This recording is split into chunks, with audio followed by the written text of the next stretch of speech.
20 ضمانتیں ہوں تو 21ویں کیس میں پکڑ لیتے ہیں، 10 ضمانتیں ہوں تو 11ویں کیس میں پکڑ لیتے ہیں، 15 کیس پر ضمانتیں ہوں تو 16ویں میں کرتے ہیں۔ ایسا لگتا ہے پاکستان میں آئین اور قانون کی کتابوں کو پھینک دیا گیا ہے، ریموٹ کنٹرول سے چلانے کی کوشش کی جا رہی ہے۔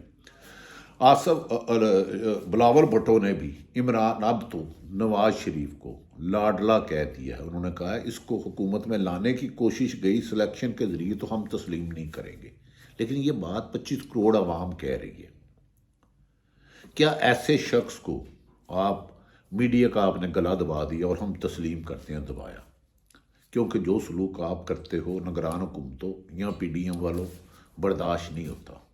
ہمارے ایک بہت اہم ذرائع کا کہنا ہے جو آج کچھ طریقے انصاف کو پکڑ کے ان کی وفاداریاں تبدیل کی جا رہی ہیں یا کروائی جا رہی ہیں، نگران حکومت، پولیس ہو، ایف آئی او، نیب ہو، ان تینوں چاروں اداروں میں سے کوئی کر رہا ہے، مجھے اس کا کچھ نہیں پتا۔ بہت جلد اسی طرح یہی سلوک جو آج طریقے انصاف کی قیادت اور کارکنوں سے ہو رہا ہے مسلم لیگ نون کے ساتھ ہونے والا ہے۔ میں آپ کو چیلنج کرتا ہوں، اللہ نہ کرے مسلم لیگ نون کے ساتھ یہ سلوک ہو جو عثمان ڈار کے ساتھ ہوا، جو فاروق حبیب کے ساتھ ہوا، جو شیخ رشید کے ساتھ ہوا، جو کسی بھی محب وطن پاکستان کا، اللہ نہ کرے مسلم لیگ سمیت کسی بھی محب وطن پاکستان کے ساتھ یہ ہو۔ تو یہ نون لیگ اگر ایک دن برداشت کر گئی، آج بہت ہنستے ہیں یہ کہ دیکھا ہے میڈیا پہ ہم جو چاہتے ہیں چلتا ہے، کوئی ہماری مرضی کے بغیر پنجاب میں سیاسی ایکٹیویٹی نہیں کر سکتی، یعنی کہ طریقے انصاف ورکر کنونشن نہیں کر سکتی، جلوس نہیں نکال سکتی، ووٹر بے پناہ، لیڈر بے پناہ، لیکن پولیس کرتی ایسی کہ ہر ایک کا گلا دبا دیا ہے۔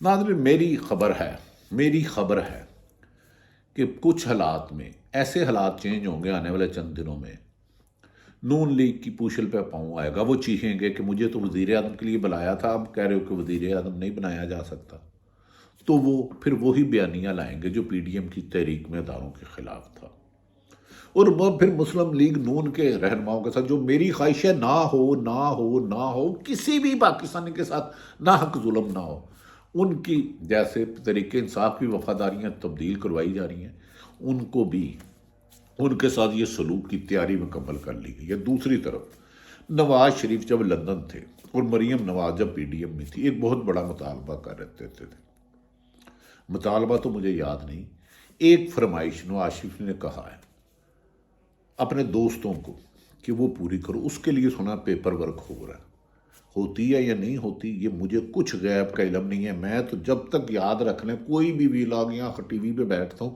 اس وقت تک کی رائے غیب کا علم مجھے نہیں ہے۔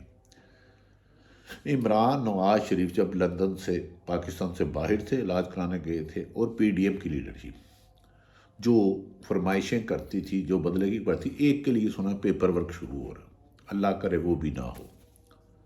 ناظرین، اب کیا سپریم کورٹ بدقسمتی ہے، عمران تحریک انصاف نے کیا کہ ہمارے سب لوگوں کو سیاسی ایکٹیویٹی نہیں کی گر جا رہے ہیں، ان کا فائز عیسیٰ صاحب کا ایسا جواب ہے جو ناقابل یقین ہے۔ اور بھائی اس ملک میں اگر سپریم کورٹ کی عدالت انصاف نہیں دے گی، عدالت انصاف نہیں دے گی، تو مجھے بتا دیں پولیس تو نگرانوں کے اشاروں پہ چلتی ہے، اینٹی کرپشن نگرانوں کے اشاروں پہ چلتی ہے، ایف آئی ان کے اشاروں پہ چلتی ہے، نیب ان کے اشاروں پہ چلتی ہے، ادارے تو ٹوٹل 80% چند لوگ دیانتدار رہ گئے ہیں، 90% ان کے اعلی کار بنے ہوئے ہیں نون لیگ کے۔ نون لیگ کی خواہش پر بندے گرفتار کیے جاتے ہیں، بندوں کو ٹی وی پہ نوکریاں دلائی جاتی ہیں، ٹی وی سے نکلوالا جاتا ہے، ٹی وی پہ پیپر کرائے جاتے ہیں، ٹی وی پہ پروگرام میں بھیجا جاتا ہے، پی ٹی آئی کو سیاست کی اجازت نہیں ہے، مسلم لیگ نون کو پروٹوکول دیا جا رہا ہے، لیکن عوام نہیں آ رہی۔ الیکشن صاف ہوتے ہیں تو مسلم لیگ نون کا صفایا ہو جاتا ہے، الیکشن مسلم طریقے انصاف کو باہر رکھتے ہیں تو دنیا الیکشن کو مانے گی نہیں۔ اسی لیے کچھ لوگوں کی خبریں ہیں کہ شاید الیکشن آگے ہوں، لیکن ہم اس بات پہ یقین رکھتے ہیں کہ فائز عیسیٰ صاحب نے کہا پتھر پہ لکیر ہے 8 فروری 2024۔ لیکن اگر صاف الیکشن ہوتے ہیں تو وزیر اعظم تو نواز شریف نظر نہیں آ رہے، عمران خان بھی آخر عوامی طاقت سے اسے رہا کرنا ہوگا۔ حالات اس طرف جا رہے ہیں، حالات جو کنٹرول کرنا چاہ رہی ہے نگران حکومت ان سے باہر ہو چکے ہیں، کیونکہ ان کا وجود غیر قانونی غیر آئینی ہے۔ یہ 90 دن کی بجائے ضیاء الحق کی طرح 11 سال لگانا چاہتے ہیں، یہ 90 دن کی بجائے مشرف کی طرح 9 سال لگانا چاہتے ہیں۔ میں نے گزارش کیا، نگران حکومتیں کہہ رہی ہیں سب کچھ بول دو، بیچ دو، OSL پہ لگا دو۔ اور بھائی آپ کرایہ دار ہو، آپ کا وجود غلط ہے، آپ گھر ہی بیچ نہیں ہو، آپ ملک کا سامان کیسے بیچ سکتے ہو؟ اسے روکیں، عدالتوں سے ہی وہ گزارش ہے۔ دوسری طرف بہت جلد تحریک انصاف پنجاب میں ہوم ورک پورا کر لیا ہے۔ مسلم لیگ نون نے پوری طاقت لگا رہی ہے کہ اس کو الیکشن میں نہ جانے دیا جائے۔ دوسری طرف عوام نے تیاری کر لی ہے ایک دفعہ پھر دما دم مست قلندر کرنے کی۔ دما دم مست قلندر کیا ہوگا؟ اپنے ووٹ کا حق استعمال کرنے کی کوشش کی جائے گی، کوئی کائنی غیر قانونی ہربا نہیں کیا جائے گا۔ اب یہ صورتحال ہے، نگران اور نواز شریف کو وزیر اعظم بنانے والوں کے ہاتھوں سے گیم نکلتی جا رہی ہے۔ انٹرنیشنل دباؤ ہے، شفاف الیکشن کرائے۔ کیا نواز شریف کی فرمائش، میں نے فرمائش کی کوئی نشاندہی نہیں کی، پوری کرنے کے لیے پیپر ورک شروع ہو چکا؟ کیا ایسے اظہار ہیں؟ اگر یہ ہوا تو پھر ایک نیا پنڈورا باکس کھل جائے گا۔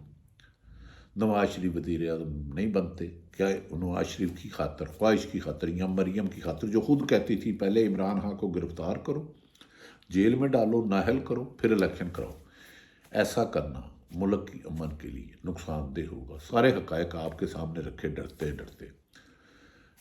ان حالات کے لیے شاعر نے کہا، اس شہر سنگ دل کو جلا دینا چاہیے، پھر اس کی راکھ کو بھی اڑا دینا چاہیے۔ یا اللہ تو پاکستان کو تکبر اور ظالموں سے محفوظ فرما، اور ظالموں کا عبرت ناک انجام فرما، جیسا تو نے قرآن میں کہا۔ اللہ تعالیٰ پاکستان کا حامی و ناصر ہو، ہر محب وطن پاکستان کی حفاظت کرے۔ پاکستان زندہ ہو۔